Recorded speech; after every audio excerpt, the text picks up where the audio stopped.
세상에 떠도는 기묘한 괴담들. 첫 번째 이야기. 그는 정상인이 아닌 미친 사이코패스였다. 나를 미친놈 취급하지 마라. 문이 열렸다. 무거운 발에 억지로 힘을 주어 한 걸음 한 걸음 발을 움직였다. 몇 걸음 걷지 않았지만 나이 뇌는 모든 중추신경을 자극하여 휴식을 원하도록 계속적인 명령을 보내고 있는 듯했다. 많은 회사원들 사이에서 축 처진 채 걷고 있는 나의 모습은 마치 영화 속에서의 좀비의 모습을 연상시키듯 손과 고개를 아래로 축 늘어뜨리고 있었다. 사람들의 시선이 이따금 느껴지지만 그런 것쯤은 신경 쓰지 않은 지 오래다. 우웻. 계속적인 헛구역질은 어제 마신 아니 정확히 오늘 낮까지 마신 막걸리가 내 몸속에서 빠져나오길 원하였지만 지나가는 사람들과 혹시나 이물질을 밖으로 배출했을 때의 창피함 때문에 목에 힘을 주어 억지로 오버히트를 참고 있었다. 오늘따라 스스로에 대하여 원망스러운 날이었다. 갓 입학한 대학생 새내기란 모든 선배들에게는 관심의 대상이었다. 물론 남자가 대체로 많은 우리 학과에서 남자 따윈 신경도 쓰지 않겠지만 OT나 개강 파티, 각종 행사에서 장기자랑이나 큰 소리로 자기소개 등 1학년들은 선배들에게 웃음을 줄 수 있는 그런 존재였다. 나 역시 그러한 새내기들 중 하나였다. 특별한 장기자랑이나 말재주는 없지만 동기들 중에서는 술을 꽤나 마실 줄 아는 편이어서 선배들은 너나 할 것 없이 술자리에 나를 불렀다. 어제도 예외는 아니었다.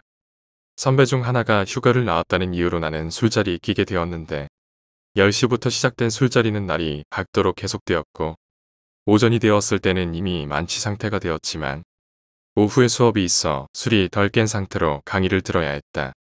하루 종일 한 끼의 식사도 하지 못했을 뿐더러 술까지 숙취해소가 되질 않아서 오는 내내 주변 사람에게 불만의 눈초리를 받아야 했다. 다행히 열차 안에서는 아무런 사고가 발생하지 않았고 무사히 하차하여 집에 가는 골목을 걷고 있었다. 어두운 골목에서 아무런 생각 없이 걷고 있던 나는 나와 반대로 오던 사람의 어깨와 툭 하고 부딪혔다. 평소 같았으면 사과를 하고 넘어갔을 일이지만 상대방의 몸짓이 나보다 작다는 것을 눈으로 확인하였고 또한 신체적 피로로 기분이 좋지 않았던 터라 입에서는 욕설이 튀어나왔다. 아 씨발. 이러한 나의 욕설에도 상대방은 자리에 멈춰서 아무런 미동이 없었다. 주변의 시간이 멈춘 듯 아무런 소리도 들리지 않았다. 내심 상대방의 사과를 기대하고 있었지만 아무런 반응을 보이지 않자 한 번 더 외쳤다. 시발 놈아 사람하고 부딪혔으면 사과를 해야 할 것 아냐. 상대방은 움찔하더니 갑자기 웃었다. 그리고 입을 열었다. 죽인다.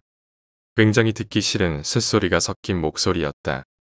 모자를 눌러 쓰고 있어 몰랐지만 분명 나보다 나이는 한참이 많은 것이 분명하였고 그 쇳소리가 섞인 목소리는 듣기 싫다 못해 공포까지 느끼게 하였다. 하지만 술 기운 때문인지 물러서지 않고 다시 한번 말했다. 진짜 뒤지고 싶나. 별것도 아닌 새끼가 분위기. 내가 말을 끝내기도 전에 상대방은 움직였다. 갑작스레 몸을 낮추고 돌진하는 그 남자를 무방비 상태로 있었던 나는 막지 못하고 그대로 넘어졌다. 엉덩이와 허리에 느껴지는 충격은 조금은 멍하게 있던 나의 신체에 자극을 주었다. 죽인다. 남자는 갑자기 안주머니에서 신문지에 말려있는 칼을 꺼내더니 나를 향해 휘둘렀다. 넘어져 있던 나는 그 남자가 꺼내는 큰 식칼을 보고 정신이 번쩍 들었다. 술 기운에 계속 처져 있던 나의 몸과 정신은 완전히 깨어났다. 그리곤 동시에 많은 생각이 들었다. 죽는다. 많은 생각 중에 내가 내린 결론이었다. 이 사람은 골목길을 지나가던 동네 주민이 아니다. 진짜 나를 죽이려고 칼을 휘두를 것이며 찔리거나 베이면 죽는다. 도망쳐야 한다. 빠르게 몸을 일으키면서 칼을 휘두르는 남자의 행동을 저지하였다. 다행히도 남자의 행동은 재빠르진 않았고 몸을 완전히 일으키는 데는 성공하였다. 이 상황이 영화에서의 상황이었다며 나는 분명 이 남자를 단숨에 제압하고 경찰에 신고해야 했지만 이상하게 내 몸은 그 남자를 피해 도망가고 있었다. 아무런 생각도 없이 쉬지 않고 달렸다. 계속적으로 칼을 들고 쫓아왔지만 불행 중 다행으로 날은 어둡고 골목길이어서 쉬지 않고 뛰는 나를 남자는 나를 찾지 못한 듯하였다. 힘든 몸으로 계속해서 쉬지 않고 뛰어 집 앞까지 와서 숨을 돌렸다. 남자를 따돌린 것은 좋았지만 끝내는 해소되지 못한 술 기운에 오버히트를 하고 말았다. 몸에 있는 이물질을 어느 정도 배출하고 떨리는 가슴이 진정되었을 땐 온몸에 힘이 풀렸고 거의 네 발로 집에 들어왔다. 집에 도착했을 땐 바닥에 대자로 누웠고 긴장했던 몸이 풀리면서 아무런 움직임도 없이 잠들었다. 중간에 부모님의 잔소리가 들렸지만 이상하게 내 몸은 아무런 미동도 하지 않았다. 다음날 눈을 떴을 땐 목이 마르고 속도 쓰리고 심지어 어제 넘어졌을 때 받은 충격이 근육을 놀라게 했던 것인지 도저히 일어날 수가 없었다. 집에 혹시 누군가 있을까 가족을 불러보았지만 아무도 없단 것을 확인했을 땐 일단 해장을 해야겠다는 생각에 아픈 허리를 잡고 일어나 찬물을 벌컥벌컥 마셨다. 술을 마신 다음날 아침에 마시는 찬물이란 메마른 땅에 비를 내리는 것과 같은 것이었다. 거의 6잔의 물을 마신 다음에서야 물 마시는 것을 그만두었다. 갈증이 어느 정도 해소되었을 땐 해장하기 위하여 옷을 주섬주섬 챙기고 집을 나서려다 한 가지 사실을 깨달았다. 지갑이 사라진 것이다. 모든 집을 다 찾고 옷을 다 뒤져보았지만 지갑은 보이지 않았다. 청바지의 뒷주머니에 있던 지갑은 분명 어제 열차에서 내릴 때 버스카드를 찍었으니 그대로 있어야 한다. 나의 지갑이 없다는 것은 어딘가에서 떨어뜨린 것이고 그럴 만한 상황은 남자의 공격으로 넘어졌을 때밖에 없었다. 서둘러 집을 나와 어제 내가 뛰었던 골목길을 모조리 찾아보았지만 결국은 찾을 수 없었다. 지갑을 잃어버렸다는 사실은 문제될 것이 없지만 그 안에는 나의 주소와 전화번호 등의 몇 가지의 중요한 정보가 있었다. 만약 내 지갑이 어제 그 남자가 가지고 있다면 이러한 생각과 동시에 어제 칼을 들고 쫓아오던 남자의 모습이 떠올랐다. 갑자기 머리가 아파왔다. 그럴 리가 없다. 그래선 안 된다. 불행인지 다행인지 결국 지갑은 찾지 못했지만 일주일 넘게 그 남자를 볼 수 없었다. 분명 다른 사람이 지갑을 주운 것이다. 이러한 생각이 들기 전까지는 굉장히 불안해. 학교가 끝나는 즉시 집으로 돌아와 몇 시간이든 밖을 주시하였다. 항상 술자리라면 빠지지 않던 내가 일주일을 넘게 계속 불참하고 곧장 집으로 들어가자 선배들이나 가족들은 의아해하였지만 결국은 내가 쓸데없는 걱정을 하고 있다는 생각이 들면서 더 이상 신경을 쓰지 않게 되었다. 그렇게 그 남자는 나의 기억에서 점점 사라져 가며 나는 일상으로 돌아갔다. 시끄러운 알람 소리에 얼굴을 찡그리며 이불을 뒤집어 쓰고 핸드폰을 만지작거렸다. 알람을 끄는 버튼을 누름과 동시에 핸드폰의 시간을 보았을 때 나는 몸을 벌떡 일으키고 몸을 튕기듯 일어나 다시 한번 시계를 확인하고 외쳤다. 지각이다. 학교까지 다니는 열차는 1시간에 한 대씩 있기 때문에 하나를 놓친다면 무조건 지각일 수밖에 없다. 이러한 지각 생활에 익숙한 나는 몇 초의 낭비도 없이 아무 옷이나 껴입고 간단한 세안에 모자를 눌러쓰고 현관문을 열었다. 날씨가 좋지 않은지 7시가 넘었음에도 불구하고 밖은 어두웠다. 내가 현관문을 급하게 나오고 문을 닫는 사이 분명히 무엇인가 급하게 움직이는 것 같은 소리가 들렸다. 순간적으로 온몸에 소름이 돋으면서 아래층으로 가는 계단을 응시하였다. 그렇게 몇 초를 응시하였지만 내가 잠결에 잘못 들은 것인지 아무런 소리도 들리지 않았다. 그렇게 엘리베이터 버튼을 누르려는 순간 번쩍 아래층의 센서등이 켜짐과 동시에 복도를 급하게 뛰어내려가는 소리가 들렸다. 순간적으로 멈칫했던 나는 거의 본능적으로 아래층으로 뛰어내려가기 시작했다. 그 새끼다. 머릿속엔 나를 쫓아오던 그 새끼의 모습과 공포를 느끼게 하는 목소리와 도망가는 모든 모습이 머릿속에 그려졌다. 계단을 내려가는 그 짧은 순간 동안 많은 생각을 하였다. 내려가다 갑자기 돌아서 칼로 나를 찌르면 어쩌지? 그 새끼가 아니면 어떡하지? 그 새끼를 잡으면 어떻게 해야 하지 등의 생각을 하였지만 지금은 그저 도망가는 그 새끼를 잡는 것이 중요했다. 1층까지 내려와 주위를 둘러보았지만 주위에는 아무도 없었다. 마치 혼자서 귀신에 홀린 것처럼 주위는 고요했다. 그러한 고요함 속에서 나는 숨을 거칠게 몰아쉬고 있었으며 온몸에선 식은땀이 나고 양손은 심하게 떨리고 있었다. 술을 먹고 도망쳤을 때처럼 다리엔 힘이 풀렸다. 나와 시발놈아. 이른 아침에 세상이 떠나가라 소리를 질렀다. 아파트가 많아서 그런지 나의 소리는 몇 번이고 울렸다. 하지만 역시 아무런 대답도 들리지 않았다. 더 이상 소리를 지를 수는 없었다. 결국은 집으로 돌아왔다. 그 새끼가 우리 집 현관문에서 우리를 감시했을 생각을 하니 도저히 몸의 떨림을 막을 수 없었다. 치밀하고 용에 주도한 놈이었다. 결코 단시간에 나를 괴롭힐 놈이 아니다. 또한 나의 가족에게 무슨 짓을 할지 모른다. 그렇게 집에서 공포에 떨고 있을 때 방을 나오는 어머니와 눈이 마주쳤다.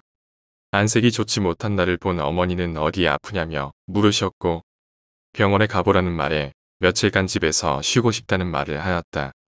도대체 어떠한 행동을 하여야 하는지 알 수가 없었다.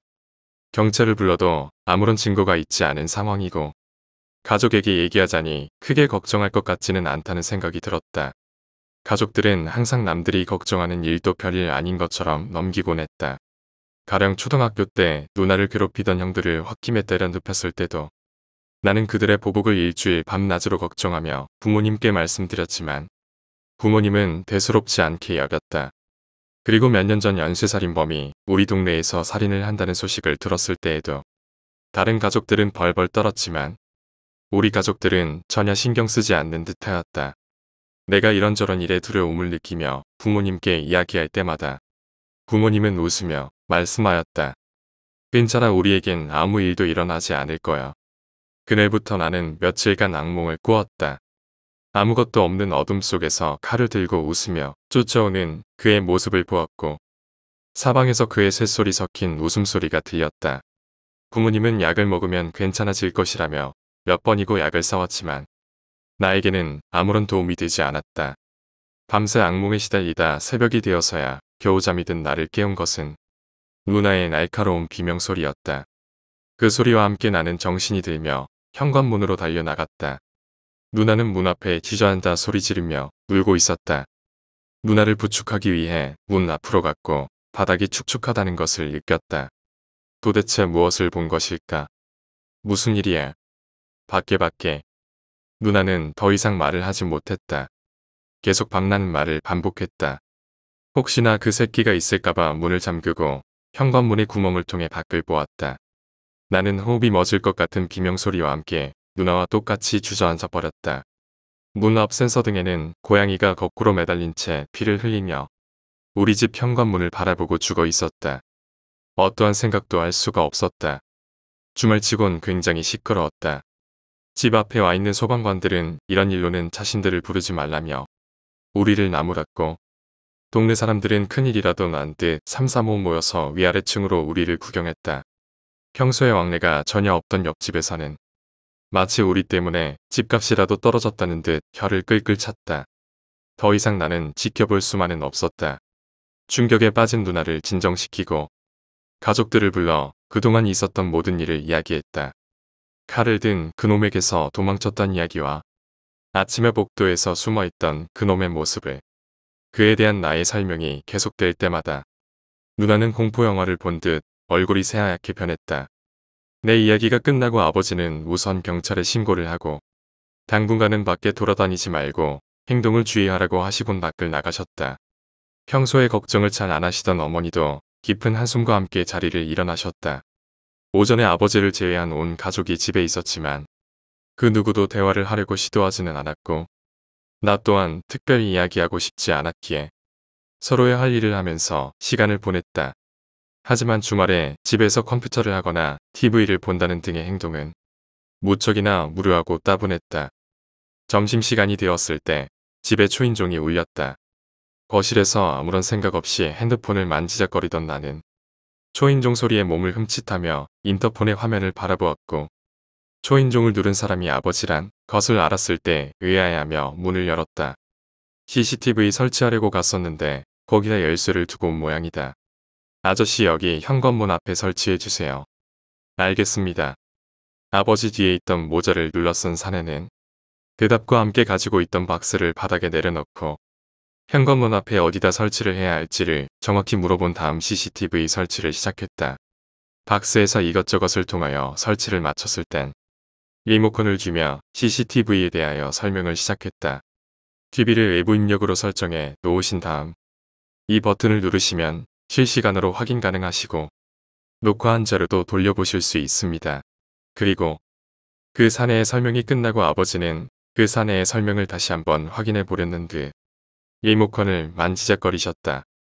지켜보고 있던 어머니와 누나는 마치 모든 사건이 해결된 듯 반도의 한숨을 내쉬고 아버지의 CCTV 조작을 지켜보았다. CCTV의 설치로 우리 가족은 다시 평범한 생활을 시작했다. 우리에겐 고양이 사건 이후 아무런 사고도 일어나지 않았으며 수시로 TV를 확인하며 긴장을 했지만 복도를 지나다니는 이웃 사람들이나 이따금 아랫집 사람이 담배를 피기 위해 CCTV에 잡히는 경우를 빼고는 별다른 이상은 없었다. 오히려 현관문 앞에 있던 CCTV가 무색할 정도로 집 앞은 조용했다. 거의 2주 만에 학교에 나갔을 때는 나는 이미 선배들의 관심에서 제외가 되었으며 몇몇이 아는 동기만이 무슨 일이 있었냐며 나의 안부를 물었다. 형식적인 안부 묻기가 끝나고 수업이 시작되었을 때 출석부를 부르던 교수가 이대로 영영 못 볼 줄 알았다며 농담을 치며 웃음을 유발했다. 문자 왔숑. 따분한 교수의 강의에 슬슬 눈에 힘이 풀리고 졸음이 쏟아질 무렵 내가 주는 것을 못마땅하게 생각한다는 듯 나의 핸드폰은 큰 소리로 강의실을 울렸다. 잠결에 얼른 핸드폰을 무음으로 바꾸었지만 그 소리는 결코 작지 않은 소리였기에 이미 많은 시선을 피할 수 없었다. 저 학생 아까 그 학생 아닌가? 죄송합니다. 고개를 푹 숙이고 도대체 이 시간에 누가 문자를 보내는지 확인했다. 오늘 엄마 동창 모임 갔다가 늦는다. 평소에 문자를 잘 안 보내던 엄마가 하필 이럴 때 문자를 보낸 것이다. 핸드폰의 화면을 끄고 수업에 다시 임하는 교수를 한번 바라보고 다시 잠을 청하기 위하여 고개를 숙였다. 안타깝게도 한번 잠이 완전히 깨자 결국 끝까지 잠을 잘 수가 없었다. 지루한 전공 수업이 3시간 끝나고 동기들과 간단히 저녁을 먹고 집으로 향하였다. 술 한잔 하자는 동기에게 다음에는 꼭 가겠다는 말을 남긴 채 집으로 돌아왔다. 오랜만에 학교에 가서 수업을 들으니 상당한 피로감을 느꼈다. 그래서인지 집에 와서 소파에 잠깐 쉬려고 누웠을 땐 이미 잠이 들었다. 띵동띵동. 나를 깨운 것은 초인종이었다. 그 남자를 만난 이후로는 초인종 소리만 들리면 자다가도 몸이 벌떡 일어나졌다. 일어남과 동시에 핸드폰의 시간을 보았다. 8시 45분. 집에 6시에 돌아온 것을 생각하였을 땐 상당히 많은 시간을 잔 것이다. 초인종을 누른 사람은 아버지였다. CCTV 설치할 때 열쇠를 잃어버려 저녁마다 초인종을 누르셨다. 찰컥. 자고 있었어? 이거 얼른 열쇠를 하나 복사하든가 해야지. 불편해서 이거 원.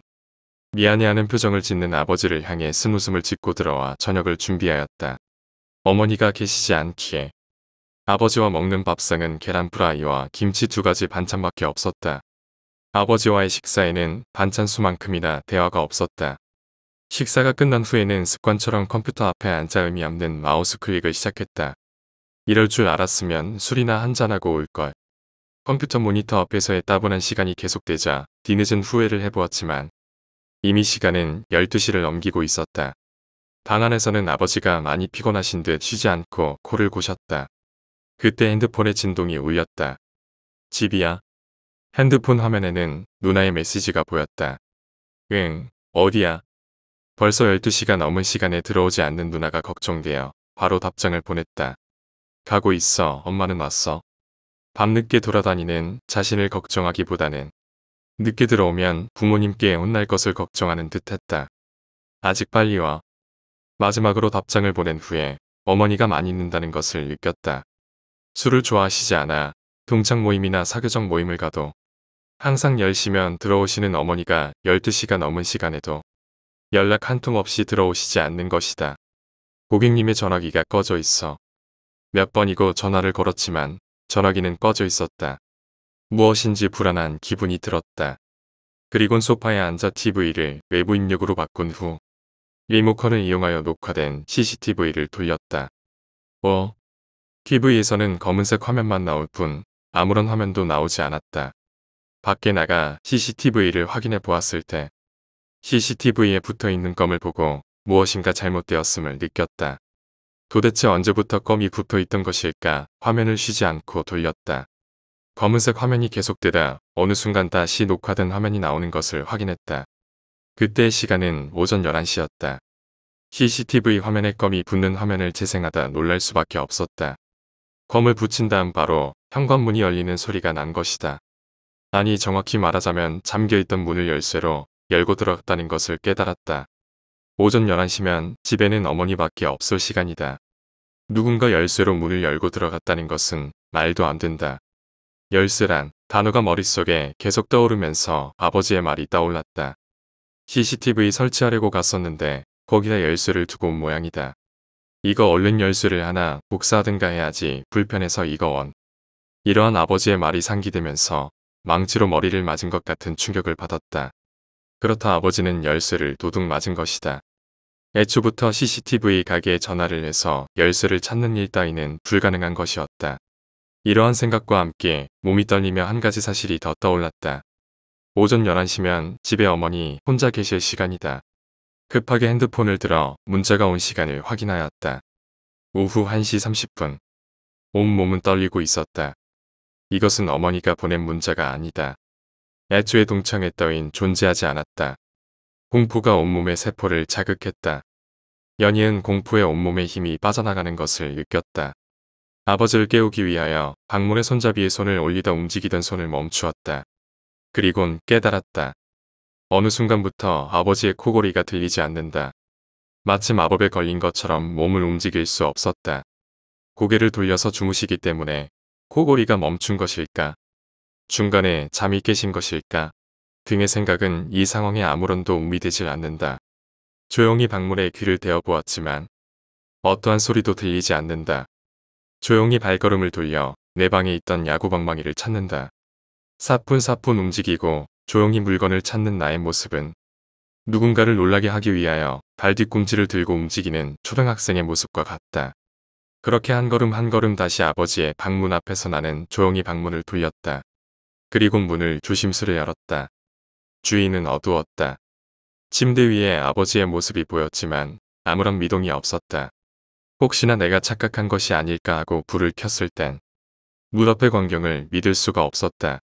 지옥이 있다면 과연 이러한 풍경일까? 붉게 물든 침대는 원래의 색을 알 수 없을 정도로 진했으며 목에 칼이 꽂힌 채 누워있는 아버지는 이스라엘 백성이 그들의 신을 위하여 제사 지낼 때의 희생양과 같은 모습이었다. 눈에 힘이 들어갔다. 눈물이 고였다. 슬픔 따윈 느껴지지 않았다. 들고 있던 야구방망이를 꽉 쥐었다. 이 방 안에 숨을 곳이라곤 장롱밖에 없다. 조용히 발걸음을 옮겼다. 장롱 문 앞에 섰을 때 발의 날카로움이 느껴졌다. 애초부터 장롱에 숨어 있지 않았다. 침대 밑에서 피를 뒤집어 쓰고 나온 그 새끼의 모습은 흡사지옥에서 올라온 마귀를 연상케 했다. 아킬레스건에 부상을 당했는지 다리에는 엄청난 통증이 있어 침대에 손을 얹은 채 겨우 서 있는 것을 유지했지만 고통 때문에 도저히 움직일 수가 없었다. 이대로 있다간 나도 살해당할 것이다. 이러한 생각 때문에 나는 바로 방어 자세를 취했다. 그렇게 잠깐의 정적이 흘렀을 때 현관문 열리는 소리가 났다. 누나가 온다는 것을 깜빡한 것이다. 그 새끼는 흠칫하더니 방문을 열고 뛰어나갔다. 오지마. 아픈 다리 때문에 달려나가는 그를 막을 수 없었다. 도망가. 뭐야. 벽에 기대어 방문을 나가자 주저앉은 누나와 칼을 휘두르는 그 새끼의 모습이 보였다. 안 돼. 왼쪽 다리에 온 힘을 다하여 그에게 달렸고 누나를 난도질하던 그의 머리를 향하여 방망이를 휘둘렀다. 퍼. 잘 익은 수박을 힘차게 내려치는 것 같았다. 머리를 맞은 그는 그대로 쓰러졌고 나 또한 다리의 통증 때문에 중심을 잡지 못한 채 그대로 넘어졌다. 목에서 많은 피를 흘리는 누나의 모습이 보였다. 온 힘을 다하여 누나에게로 갔지만 이미 숨을 거둔 뒤였다. 몸을 비틀어 방망이를 들고 그 새끼의 머리를 사정없이 내리쳤다. 왜? 죽어. 죽어. 시발놈아. 머리가 완전히 으깨져 형체를 알아볼 수도 없는 시체를 계속해서 내려치던 나의 소음 때문이었을까. 짜증을 내며 들어오던 경비는 소리를 지르며 경찰을 불렀고 나는 경찰이 오고 나서야 행동을 멈추었다. 내가 행동을 멈추고 그들을 바라보자 그들은 경계 자세를 취했지만 나는 그대로 정신을 잃었다. 내가 겪었던 사건은 신문의 첫면에 보도되고 뉴스에도 보도되었다. 나는 재판을 받았지만 정당방위로 무죄 판결을 받았으며 정신과에서 치료를 받고 얼마 후에는 한정치선자라는 법정 선고를 받았다. 부모님의 재산을 관리해 주어야 할 외삼촌은 얼마 지나지 않아 모든 재산을 탕진했다는 소식을 들려주었다. 아무런 생각도 들지 않았다. 항상 멍하게 걷기만 했다. 오늘도 목적지 없이 멍하게 걷기만 했다. 어떤 사람은 나를 미친 놈으로 취급하기도 했고 어떤 사람은 나를 불쌍한 노숙자로 보기도 했다. 하지만 그들을 신경 쓰진 않았다. 그렇게 멍하게 걷기를 계속했다. 해는 저물고 날은 어두워졌다. 그래도 쉬지 않고 걸었다. 그렇게 걷던 도중 술에 취한 것 같은 한 남성과 부딪혔다. 나를 향해 욕설을 뱉는다. 갑자기 웃음이 난다. 참 좋은 날이다. 두 번째 이야기, 의처증. 요즘 들어 부쩍 아내의 외출이 잦아졌다. 비가 시간도 점점 늦어지더니 이젠 12시도 예사로 넘기곤 한다. 들어올 때면 항상 술 냄새, 담배 냄새, 남자 향수 냄새가 코를 찌른다. 아무래도 아내에게 다른 남자가 생긴 것 같다. 기다리지 말고 먼저 자. 나 오늘 동창 모임이 있어서 늦을 것 같으니까. 그래 술 너무 많이 마시지 말고. 동창 모임이고. 그건 벌써 일주일 전에도 써먹었던 수법이잖아. 결국 난 더 이상 참지 못하고 몰래 아내의 뒤를 미행하기 시작했다. 하지만 정말로 그녀가 다른 남자를 만나는 거라면 난 어떻게 해야 하지? 아내는 정말 아름다운 여자다. 그녀는 대학교를 다닐 때부터 이미 자타가 공인한 미아였다. 잡티 하나 없는 순백의 피부에 빨려 들어갈 것만 같은 매혹적인 눈동자. 감히 곁에 있는 것만으로도 심장이 터질 것처럼 뛰었고 그녀의 미소를 볼 때면 난 세상 누구보다도 행복했었다. 정말 왜 이래요? 나 민철 씨한테 관심 없다고요. 지혜 씨, 내가 좋아서 하는 일이에요. 너무 신경 쓰지 마세요. 어떻게 신경을 안 써요? 난 그녀를 지켜주고 싶었다. 그래서 그녀가 집에서 나오는 순간부터 집으로 들어가는 순간까지 한시도 쉬지 않고 그녀의 뒤를 따라다니기 시작했다. 언젠가부터 그녀가 내 인생의 전부가 되어버렸다. 계속 이러면 경찰에 신고할 거예요. 난 지혜 씨가 걱정돼서.